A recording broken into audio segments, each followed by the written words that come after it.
Poder retornar à Igreja Congregacional Central, rever o meu amigo, pastor André, os irmãos da equipe de missões, Chay, muitos outros amigos, irmãos preciosos. É um prazer poder ocupar esse púlpito mais uma vez, agora num culto de missões.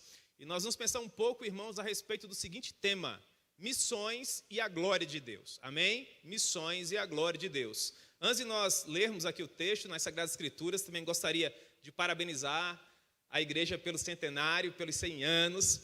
Irmãos, eu também faço parte dessa história, viu? Já acompanho a Igreja Congregacional Central há muitos anos e alguns dos momentos mais preciosos, mais importantes da minha vida, eu vivi aqui nesse lugar. Havia um culto, eu não sei se esse culto ainda ocorre, eu espero que sim, porque ele é uma bênção, chamado Hora Nona. Ainda existe a Hora Nona, irmãos, é uma bênção. Duas coisas muito importantes aconteceram na minha vida por ocasião da Hora Nona.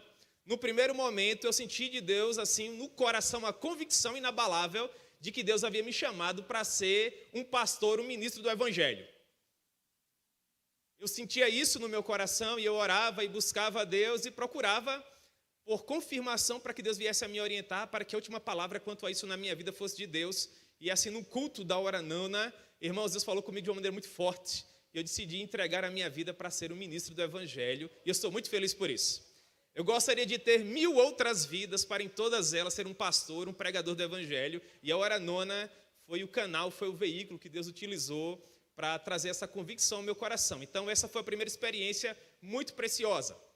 E a segunda experiência preciosa que eu tive na Hora Nona foi que em um desses cultos eu pedi a mão da minha esposa em casamento. Que coisa romântica, não é, irmãos? Que bênção, rapaz! Nós vínhamos orando e eu tinha já esse desejo no coração de me tornar pastor, se essa fosse a vontade de Deus para a minha vida. Já especulava qual seminário eu iria para estudar. E, meus irmãos, nesse meio tempo aí, as coisas foram acontecendo. E, em culto de Hora Nona, Deus falou no meu coração. Eu conversei com a Raíssa e ela aceitou. Que bênção, irmãos. Só pode ser num culto para ser um milagre desse, né? Eu sou muito feliz com a esposa que Deus me deu, com os filhos que nós temos. E graças a Deus são alguns anos já de serviço ao Senhor. Eu não vou falar quantos anos para os irmãos não terem uma ideia da minha idade. Mas já faz bastante tempo, viu, irmãos? Orem por nós, orem por minha família. Amém? Vamos abrir as nossas Bíblias no Salmo 67. Salmo 67, a partir do versículo 1. Nós vamos ler todo esse texto precioso, uma oração profundamente missionária. Eu gostaria de rapidamente compartilhar esse texto com os irmãos hoje à noite. Salmo 67, a partir do versículo 1. Onde o Senhor nos diz assim: seja Deus gracioso para conosco e nos abençoe, e faça resplandecer sobre nós o seu rosto, para que se conheça na terra o seu caminho, e em todas as nações a sua salvação. Louvem-te os povos, ó Deus, louvem-te os povos todos. Alegrem-se e exultem as gentes, pois guias os povos com equidade e julgas na terra todas as nações. Louvem-te os povos, ó Deus, louvem-te os povos todos. A terra deu o seu fruto e Deus, o nosso Deus, nos abençoa. Abençoe-nos, Deus, e todos os confins da terra o temerão. Amém? Que Deus possa propor a sua palavra ao nosso coração. Nós já recebemos uma palavra de oração com o nosso querido amigo Chay, de tanto tempo. E agora nós vamos pensar um pouco, irmãos, com base nesse texto tão precioso. O Salmo 67 está intimamente associado ao Salmo 65 e ao Salmo 66, visto que em cada uma dessas orações há um desejo premente no coração do salmista de fazer com que a glória do Senhor se manifeste por toda a terra. Portanto, se há um objetivo de fazer com que a glória do Senhor se manifeste por toda a terra, por óbvio que aqui nós temos uma passagem missionária. Porque não existe um único centímetro em todo o universo sobre o qual o Senhor Deus não exerce autoridade suprema, conforme nos ensina um poderoso teólogo chamado Abraham Kuyper. Portanto, irmãos, este salmo é um salmo que possui uma poderosa visão missionária. É uma oração que, se inserida em nossas vidas, pode fazer com que a nossa existência sobre a face da terra, no que diz respeito à manifestação do reino de Deus e à proclamação da sua glória, venha de fato valer a pena.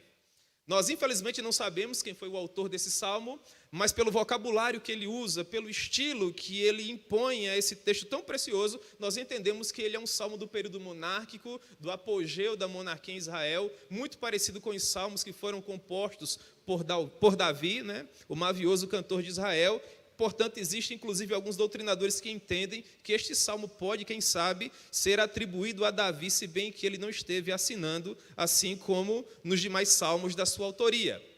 A métrica do salmo é bem fácil de compreender. Dos versos 1 ao verso 3, nós temos uma oração pela bênção ao povo de Israel. Este homem queria que, com a mesma bênção com que Israel estava sendo abençoado, outras nações também fossem abençoadas.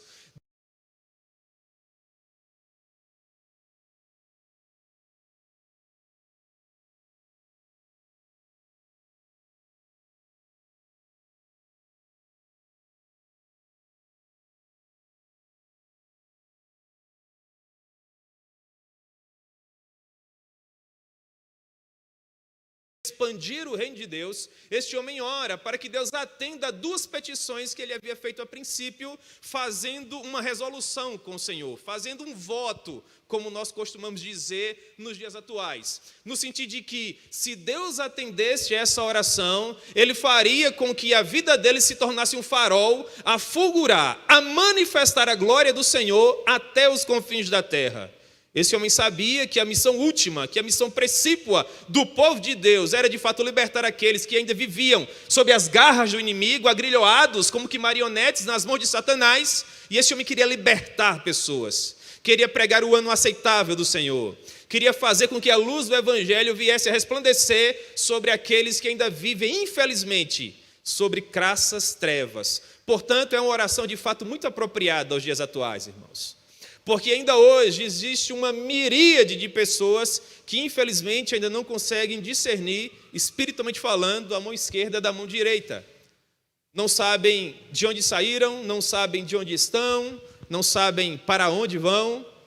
São pessoas que infelizmente ainda não descobriram a segunda e mais preciosa etapa das suas vidas. Há quem diga que todo ser humano possui duas etapas muito preciosas em sua vida. A primeira delas é quando ele nasce. Então, nascer é a primeira etapa preciosa em nossa vida. Mas existe uma segunda, que é quando o ser humano descobre para que ele nasceu. Você já descobriu para que você nasceu? O que faz a sua vida valer a pena? Por que o seu coração pulsa? Por que os seus pulmões estão agora cheios de ar? Qual a razão última da sua existência? Esse é o momento mais precioso da vida de qualquer ser humano. Primeiro, quando ele nasce. Segundo, quando ele descobre por que ele nasceu. Ora, irmãos, todos nós sabemos que nascemos para a maior glória de Deus. Nós nascemos para tornar o nosso rei conhecido. Nós nascemos para expandir o reino dele. Nós nascemos para manifestar a sua glória. E quando finalmente a última pessoa comprada pelo nosso rei lá na cruz do Calvário se render ao seu senhorio, receber de maneira positiva a oferta do Evangelho, então a razão de ser das nossas vidas vai se exaurir. A nossa missão finalmente chegará ao fim. E de fato, nós teremos, irmãos, plenos motivos de cantar a plenos pulmões a música que cantamos outrora do grupo Logos, né? Porque os céus se abrirão, a trombeta soará e o nosso Redentor retornará para nos buscar no nome de Jesus. Portanto, com base nisso, há uma informação muito importante nesse texto. Qual seria? Que qualquer visão que não contemple o mundo inteiro não é a visão de Deus. O pastor Ronaldo Lidório fala muito a esse respeito, é um pastor que norteia muito a minha vida e eu concordo com ele. Qualquer visão que não contemple o mundo inteiro não é a visão de Deus, porque a terra e toda a sua plenitude pertencem ao nosso Deus. Há várias passagens nas Sagradas Escrituras que deixam claro para todos nós que este reino do qual nós estamos fazendo parte é de fato um reino universal, um reino que possui a santa ambição de expandir-se até que finalmente a última pessoa que vai estar conosco na glória venha dobrar os seus joelhos e em glória magnificar o nome do Senhor Jesus. O profeta Isaías, no capítulo 49 do seu livro, no versículo 6, nos diz assim: pouco é o seres o meu servo para restaurares a tribo de Jacó, e para restabeleceres o reino de Israel. Eu também te dei como luz para os gentios, para seres a minha salvação até os confins da terra. Até os confins da terra, irmãos. A missão que nós temos é alcançar aqueles que procedem de todos os povos, tribos, línguas e nação, desde que eles estejam agora, neste exato momento, nos rincões do planeta Terra. Se existe um único ser humano no local mais longínquo, onde qualquer ser humano possa habitar, ali nós temos um campo missionário, ali nós temos que chegar para pregar o evangelho e transformar a realidade daquela pessoa. E é interessante notar que nesta missão nós temos a bênção do Senhor. Ele diz assim para a gente no Salmo 2, versículo 8: pede-me, e eu te darei as nações por herança, e até as extremidades da terra por tua possessão. E por que ele tem poder para nos oferecer isso? Ora, está escrito, não é? Na grande comissão, que nós sabemos tão bem, Mateus capítulo 28, ele diz: toda autoridade. Isso é magnífico. Toda autoridade foi me dada, tanto no céu como na terra. Portanto, ide, fazei discípulos de todas as nações, batizando-as em nome do Pai, e do Filho, e do Espírito Santo, ensinando-os a guardar todas as coisas que eu vos tenho ordenado.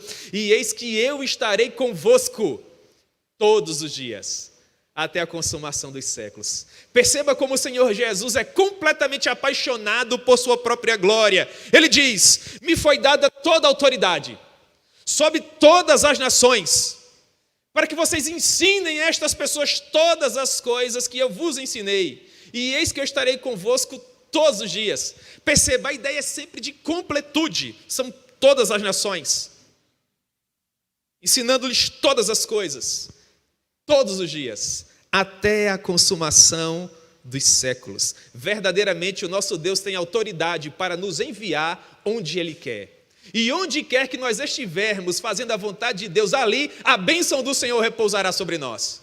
Porque enquanto nós cuidamos da obra de Deus, irmãos, não se enganem, Deus cuida de nós. Isso faz o nosso coração descansar. Saber que o guarda de Israel não dorme, que nós temos um Deus que pode velar por nós. Na verdade, esse é o grande objetivo dele. É por isso que nós estamos aqui ainda hoje à noite, irmãos. Porque é uma missão. Porque há algo a ser realizado. Ora, meu irmão, não se engane, você não caminha pelas ruas de Campina Grande sem objetivo. Pelo contrário, há uma razão de ser para a sua existência. Há um fio último pelo qual você se encontra neste lugar, aqui, hoje à noite. Deus tem algo a realizar por meio da sua vida. Se Deus não tivesse um propósito para você, não tenha dúvidas, você não estaria mais sobre a face da terra. Você não está no planeta Terra passeando, não, meu amigo. Você está em missão. Há algo que Ele tem a realizar. Descubra depressa o que Deus tem com você. Porque quando você descobrir, você de fato vai estar vivendo nos auspícios da maior glória de Deus, no centro da vontade dEle. E não existe nada que se compare a isso, em absoluto. Portanto, qual a missão de Deus? Todos os catecismos nos ensinam. A missão de Deus, através de tudo quanto Ele criou, é manifestar a sua glória ao homem. Então, portanto, qual é a missão do homem? Por que o nosso coração pulsa? Por que nós estamos aqui hoje à noite? Ora, irmãos, a missão do homem é glorificar a Deus e gozá-lo por toda a eternidade. Nós só existimos para a maior glória de Deus. É nesse sentido que nós somos o sal da terra. Sabe por quê o mundo já de todo não apodreceu? Porque nós somos o sal. Vocês acham que são os postes de iluminação pública que iluminam hoje à noite a cidade de Campina Grande? Coisa nenhuma. Quem ilumina Campina Grande são os filhos de Deus, que manifestam a glória do Senhor onde quer que eles estejam. Um teólogo fabuloso, que já partiu para estar com o Senhor, chamado John Stott, dizia o seguinte: perguntar por que a carne apodreceu não é a pergunta correta. A pergunta correta não é por que a carne apodreceu. A pergunta correta é: onde estava o sal? Todos os dias quando nós ligamos a televisão, todos os dias quando nós temos acesso à internet, as notícias são as mais terríveis. E nós, irmãos, temos a sensação de que o mundo vai de mal a pior, as instituições são desacreditadas, aquelas pessoas que exercem autoridade sobre nós, às vezes não nos passam confiança, E nós ficamos desacreditados, entrementes a um caos que, ao que parece, impera. A pergunta correta não é porque o mundo vai de mal a pior. A pergunta correta é: o que a igreja tem feito enquanto tudo isso acontece? Qual tem sido a nossa influência? Qual tem sido o nosso engajamento? Como o nosso coração tem se comportado quando as manchetes estão passando diuturnamente ante os nossos olhos, sempre que nós ligamos o televisor ou passamos aqueles sites na internet com o smartphone na mão? Irmãos, nós somos o sal da terra, nós somos a luz do mundo. Se nós perdermos o foco da nossa missão, nesse momento nós vamos deixar de levar sabor à vida das pessoas. Se nós perdermos o foco da nossa missão, nesse momento nós vamos deixar de ser luz. E a palavra de Deus é enfática. No momento em que nós perdermos a propriedade de levar sabor, de levar restauração, tudo isso propriedade do sal, à vida das pessoas, nesse momento, para o que nós serviremos? Para mais nada. Portanto, o conselho do Evangelho é: não importa que profissão você tem desenvolvido, não importa em que casa você mora, em que carro você ande, não importa em que universidade você estude, não importa em que concurso você tenha passado, a sua missão é: ide por todo o mundo e pregai o Evangelho a toda a criatura. Imbuído desta missão, pense da seguinte maneira: assim brilhe, pois, a vossa luz diante dos homens, para que eles vejam as vossas boas obras e glorifiquem ao vosso Pai que está nos céus. Este homem que escreveu esta oração, ele tinha essa responsabilidade no coração. Mas ele sabia que a força do seu braço e o poder do seu intelecto não seriam suficientes para servir a Deus da maneira como ele deveria ser servido. Ora, irmão, se eu fizesse uma enquete hoje à noite aqui, perguntando da seguinte maneira: quem aqui se acha digno, poderoso, inteligente, suficiente para servir a Deus? Quantos levantariam a mão? Por que ninguém levantaria a mão? Porque nós temos a certeza absoluta que nós somos ferramentas inapropriadas.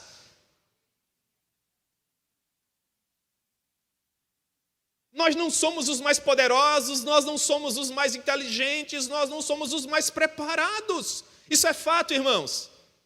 Nós somos ferramentas inadequadas. Mas o nosso Deus é assaz benigno em se utilizar das ferramentas mais inadequadas para, por meio delas, realizar as obras mais extraordinárias. Converse com o pregador mais festejado da atualidade e pergunte para ele se ele se acha digno. E sabe o que ele vai dizer para você? É claro que não, meu irmão. Isso é graça. O salmista sabia disso. E por isso ele inicia a sua oração assim: seja Deus gracioso para conosco. Nós precisamos da graça, irmãos. Porque sem a graça, nós não temos condições de fazer absolutamente nada. Sem a graça, nada de bom acontece. Nós precisamos diuturnamente da graça de Deus em nossas vidas. Este homem compreendia isso. Ele sabia que era uma ferramenta inadequada. Ele sabia que a obra de Deus era auspiciosa, gloriosa, sublime. E ele tão pequeno, com uma responsabilidade tão grande. Portanto, ele dizia: Senhor, seja gracioso para comigo.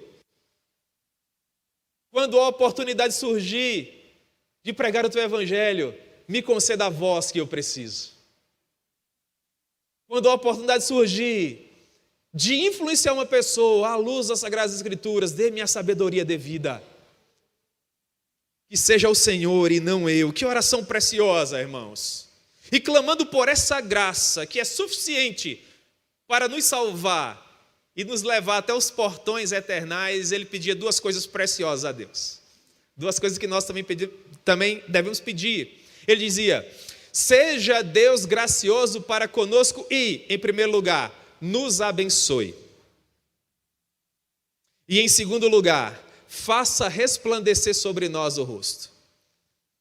Nos versículos 1 e 2, nós temos aquilo que os nossos doutrinadores chamam de silogismo ou hebraísmo. O que significa? Ele pergunta no primeiro verso e responde no segundo. É bem interessante isso. Portanto, se você fizer uma junção do verso 1 com o verso 2, você vai entender o que ele pediu e por que ele pediu. Por exemplo, no verso 1 ele diz: seja Deus gracioso para conosco e, primeiro pedido, nos abençoe. Para que ele quer ser abençoado por Deus? Parte inicial do versículo 2, para que se conheça na terra o seu caminho. E em segundo lugar ele diz: faça resplandecer sobre nós o rosto, ou seja, nos encha com teu Espírito Santo. Para quê? Para que todas as nações conheçam a tua salvação. Aplicado à obra missionária, isso é brilhante. Por quê? Porque nós sabemos que temos que pregar o evangelho em Campina Grande, mas também no Alto Sertão, e na Amazônia Legal, e na Oceania, e na Janela 10x40. E como é que nós vamos chegar até esses locais, nos manter ali e finalmente termos condições de pregar o evangelho? Ora, irmãos, com condições logísticas. Sem isso nós não temos como fazer, a menos que Deus faça como fez com Elias. Ele tem poder para isso, não é? Na época de Elias foi um corvo, aqui na Paraíba, no sertão, pode ser um carcará, né? Levando carne. Mas Deus não precisa usar um carcará para levar carne para o missionário se ele tem a gente. Se nós somos apaixonados por ele. Se nós estamos muito mais preocupados com o reino dele do que com a nossa fartura do cartão de crédito. Se sabemos que a razão de ser da nossa vida é expandir o reino dele e manifestar a glória dele, e que tudo que nós temos é por causa dele, ele não precisa contar com corvos ou com carcarás, porque ele tem a gente, irmãos.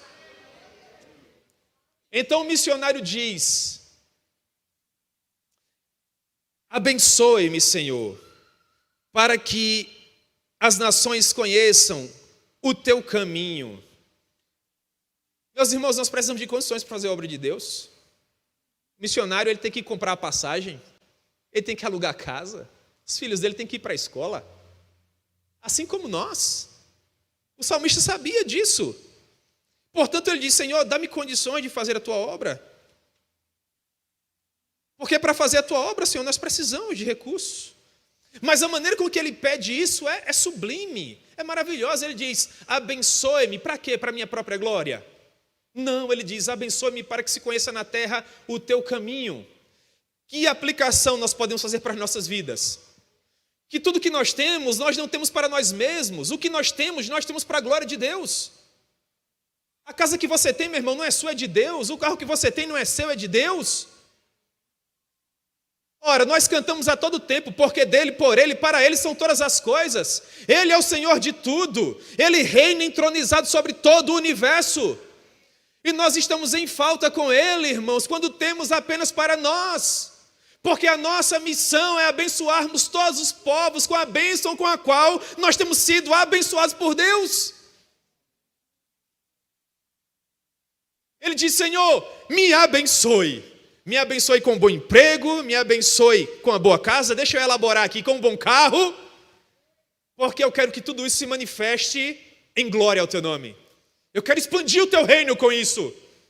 Eu quero alcançar os perdidos com isso, Senhor. Então abençoe-me para que se conheça na terra o teu caminho. Que oração preciosa, irmãos. Eu creio que Deus atende esse tipo de oração. Senhor, abençoa-me porque eu quero ser bênção. Abençoa-me porque eu quero abençoar. Abençoa-me porque eu quero expandir o teu reino. Abençoa-me porque o teu nome tem que ser glorificado. Isso é precioso. E no segundo momento esse homem diz: e faça resplandecer sobre nós o teu rosto. Ele pede por poder. Ele pede pelo Espírito Santo. Sabe por quê, irmãos? Porque sem o Espírito Santo não dá. Porque sem o Espírito Santo nada de bom acontece.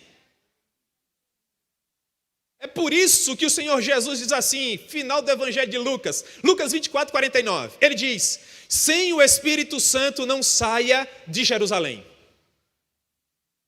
Não saiam.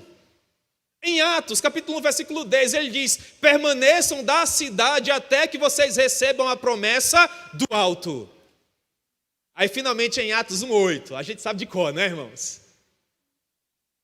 Está escrito: mas vocês receberão ao descer sobre vós o Espírito Santo. Aí sim, vocês estarão aptos a darem a própria vida por mim. Tanto em Jerusalém, como em toda a Judéia, Samaria e até os confins da terra. Se no primeiro momento nós precisamos de condições para enviar e finalmente manter o missionário no campo. Num segundo momento, nós precisamos do poder de Deus, porque sem o poder de Deus, nós podemos ter milhões em nossos cofres, e os cegos continuarão cegos, e os coxos continuarão coxos, e os marginalizados continuarão à margem da sociedade. Sabe por quê, irmãos? Porque por mais que nós venhamos a nos preparar, ler todos os compêndios de teologia, ter um vocabulário rebuscado, uma retórica inflamada, se não houver poder do alto, irmãos, nada de bom vai acontecer. Um pregador batista poderoso dizia assim: é mais fácil um leão tornar-se vegetariano do que palavras bonitas e lisonjeiras convencerem o pecador da justiça, do pecado e do juízo. Sabe por quê? Porque palavras bonitas possuem o poder de falar a nossa mente, mas palavras bonitas não possuem o poder de transformar o nosso coração. Só o que transforma o coração do pecador é o poder de Deus. Não existe nenhum coração tão duro que o Espírito Santo não possa quebrar. Não existe um poço tão profundo que ele não possa alcançar. No poder do Espírito Santo, todas as coisas são possíveis, irmãos. No poder do Espírito Santo, nós podemos alcançar as 104 etnias indígenas brasileiras que ainda não foram alcançadas. Nós podemos alcançar os 10 mil povos ribeirinhos.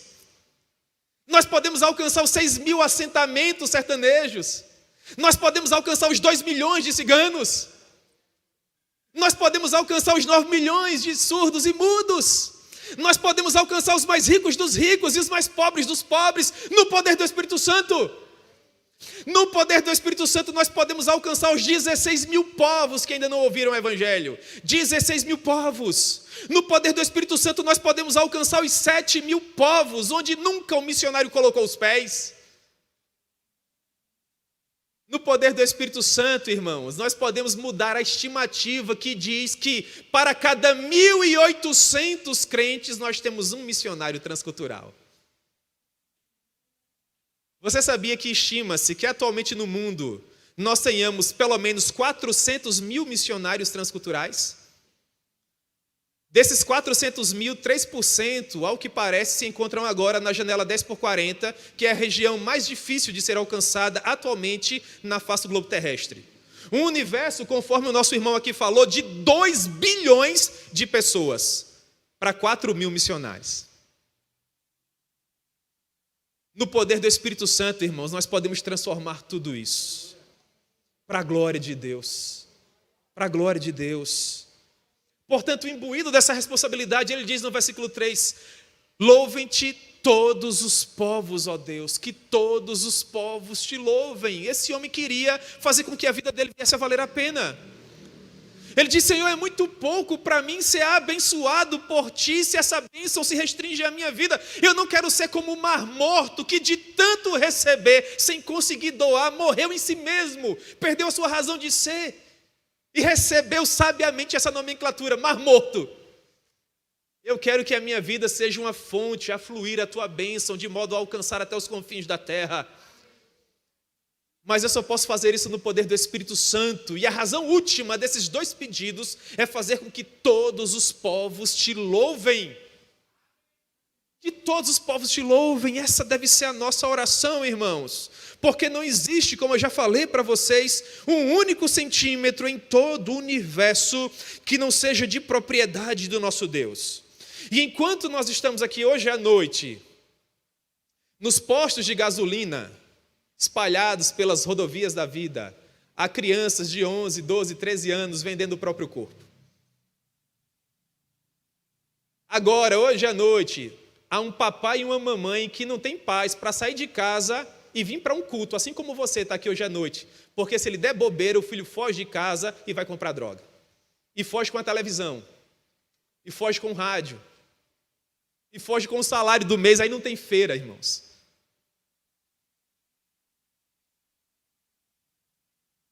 Pessoas que procuram felicidade no final de uma garrafa vazia de álcool, de uma carteira de cigarro. A procura de felicidade, irmãos, onde elas jamais haverão de encontrar. Pessoas que possuem o vazio que outrora nós sentíamos, mas que nós não sentimos mais. E um homem muito inteligente certa vez disse que esse vazio é do tamanho de Deus.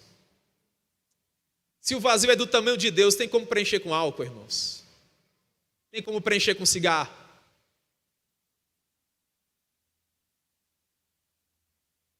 No mês de junho, aqui em nossa cidade, nós temos 30 dias de festa bem pertinho daqui. Quando os 30 dias se acabam, as pessoas estão plenas, possuem paz que excede todo entendimento? Possuem? E se fossem 60 dias de festa? 90? 120? Se fosse o ano todo, pegando o sol com a mão, encontrariam paz? Não, sabe por quê? Porque o vazio que há no coração dessas pessoas é do tamanho de Deus e só pode ser suprido por Deus.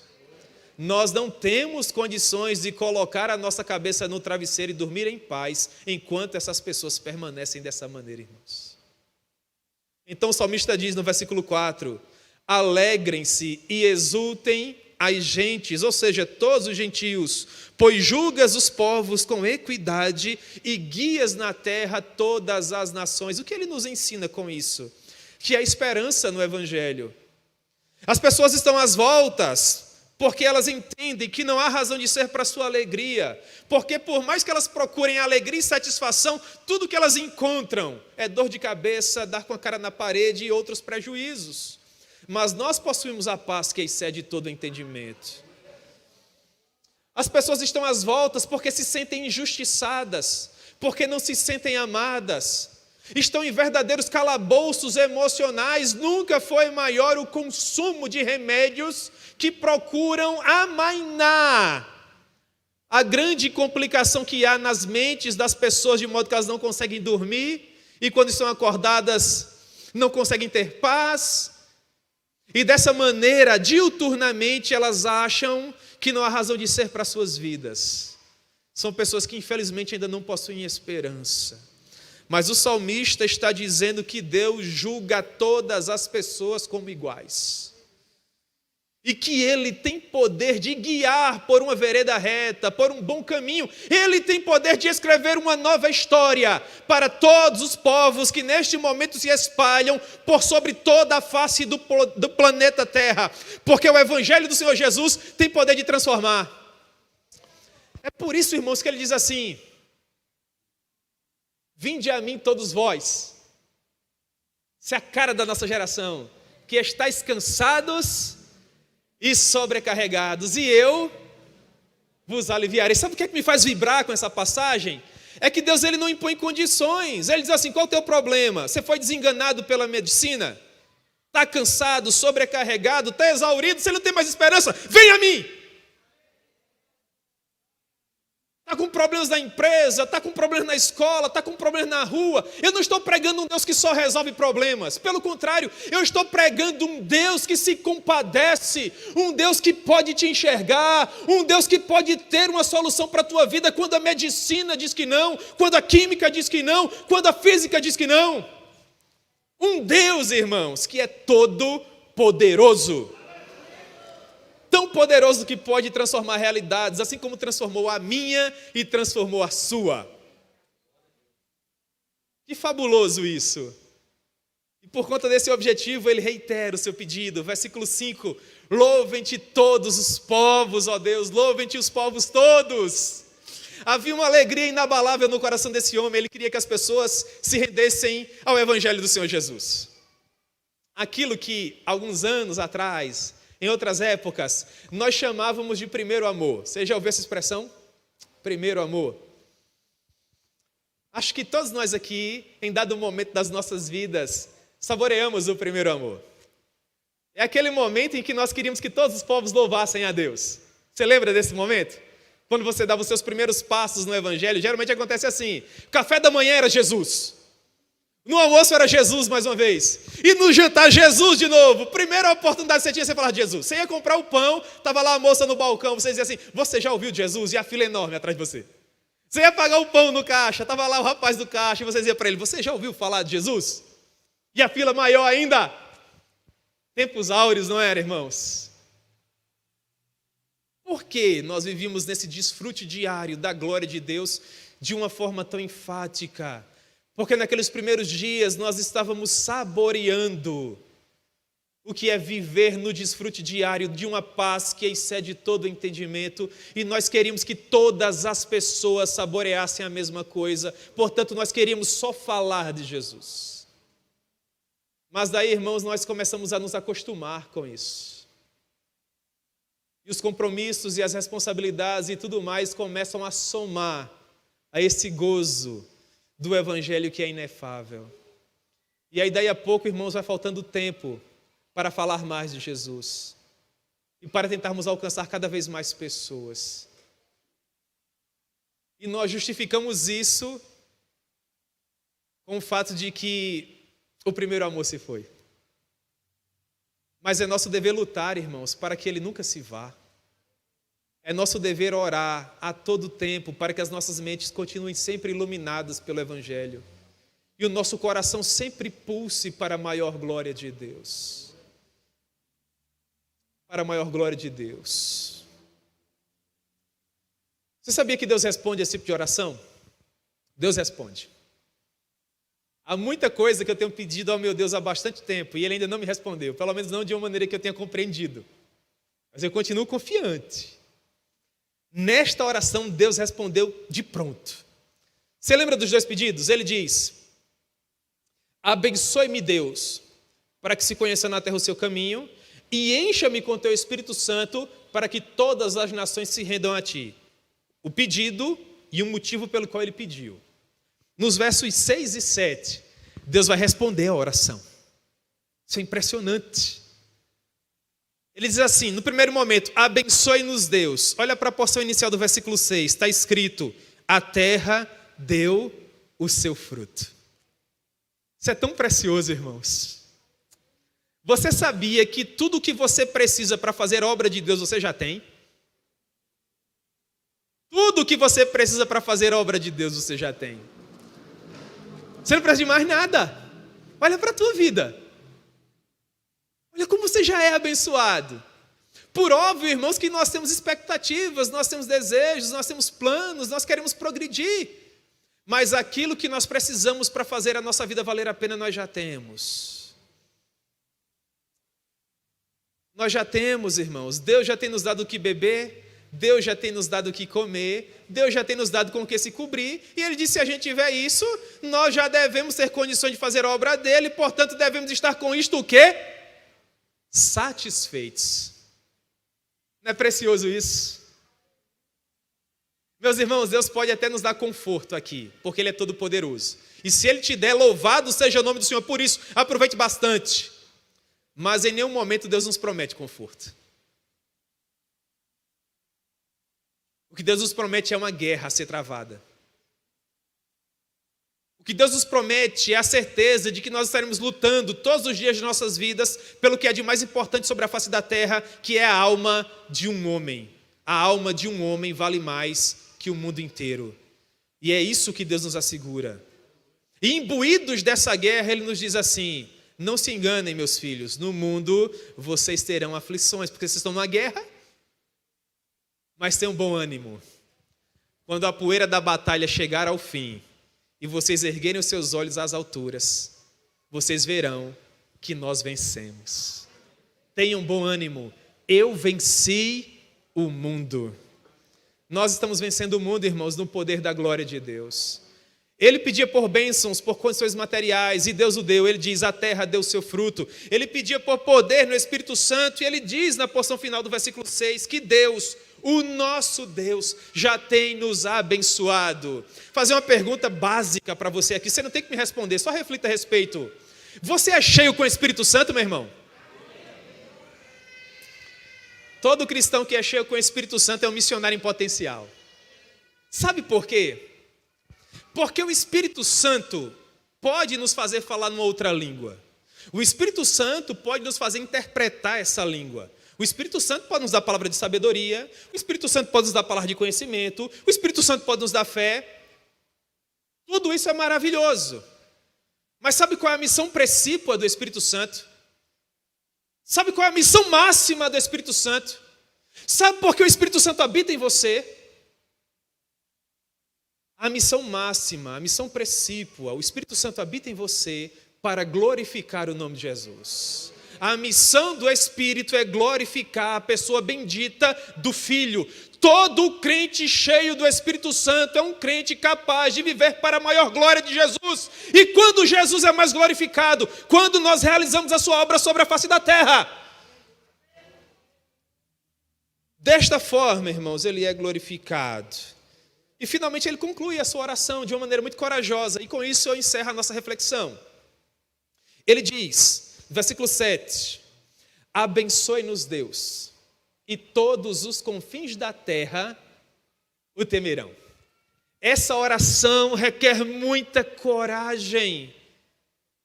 Não é todo cristão que é capaz de fazer essa oração. Infelizmente, irmãos, eu digo isso com o meu coração quebrado aqui. Sabe por quê?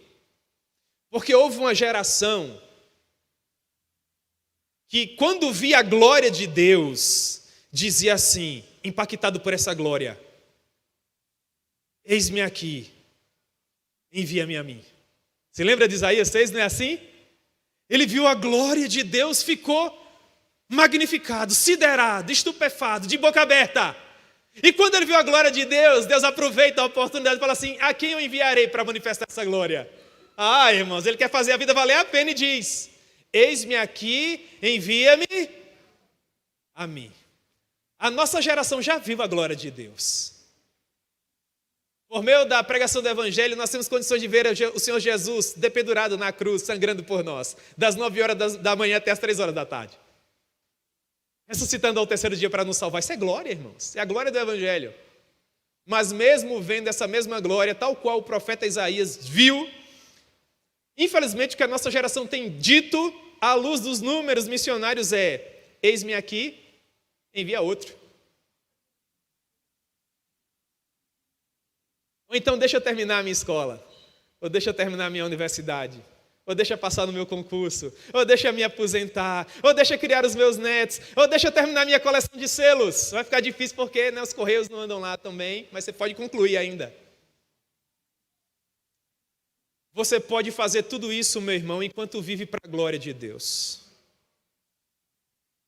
Estudar na sua escola, enquanto vive para a glória de Deus. Terminar a sua universidade, enquanto vive para a glória de Deus. Passar no seu concurso, enquanto vive para a glória de Deus. Chegar à sua tão sonhada aposentadoria, enquanto você vive para a glória de Deus. Em nome de Jesus eu te imploro, tenha cuidado para não ganhar o mundo inteiro ao preço do seu relacionamento com Deus. Tenha cuidado para não sacrificar no altar da urgência o que é importante. O que é urgente? Urgente é falar inglês. Urgente é ter um carro para andar, uma casa para morar, água para beber, comida para comer. Urgente é ter um currículo elaborado. Urgente é passar no concurso de preferência federal. Urgente é ter um lugarzinho ao sol nesse famigerado mercado de trabalho. Isso é urgente, isso é para ontem. Mas o que é importante? Importante é ter tudo isso que eu falei aqui, sem perder a alma. E esse homem sabia disso. E ele diz: abençoe-nos Deus, ou seja, dê-me condições logísticas. Abençoe-nos Deus, nos encha com o teu Espírito Santo. E todos os confins da terra temerão o teu nome. Em outras palavras, o que esse homem está dizendo? Se o Senhor for comigo para me abençoar, e nós já concluímos hoje que todos nós somos abençoados, amém? Se o Senhor for comigo para me encher com o seu Espírito Santo, e nós somos o povo do Espírito Santo, amém? Então ele diz: não importará a hora, não importará o lugar, sempre que o meu Deus precisar, eu estarei lá, eu estarei à disposição. É preciso ter coragem ou não para fazer essa oração, irmãos? É preciso sim. Mas nós somos esse povo, e Deus vai nos dar esta graça de vivermos de uma maneira corajosa sobre a face da terra, até que finalmente Ele retorne para nos buscar. Amém? Vamos orar.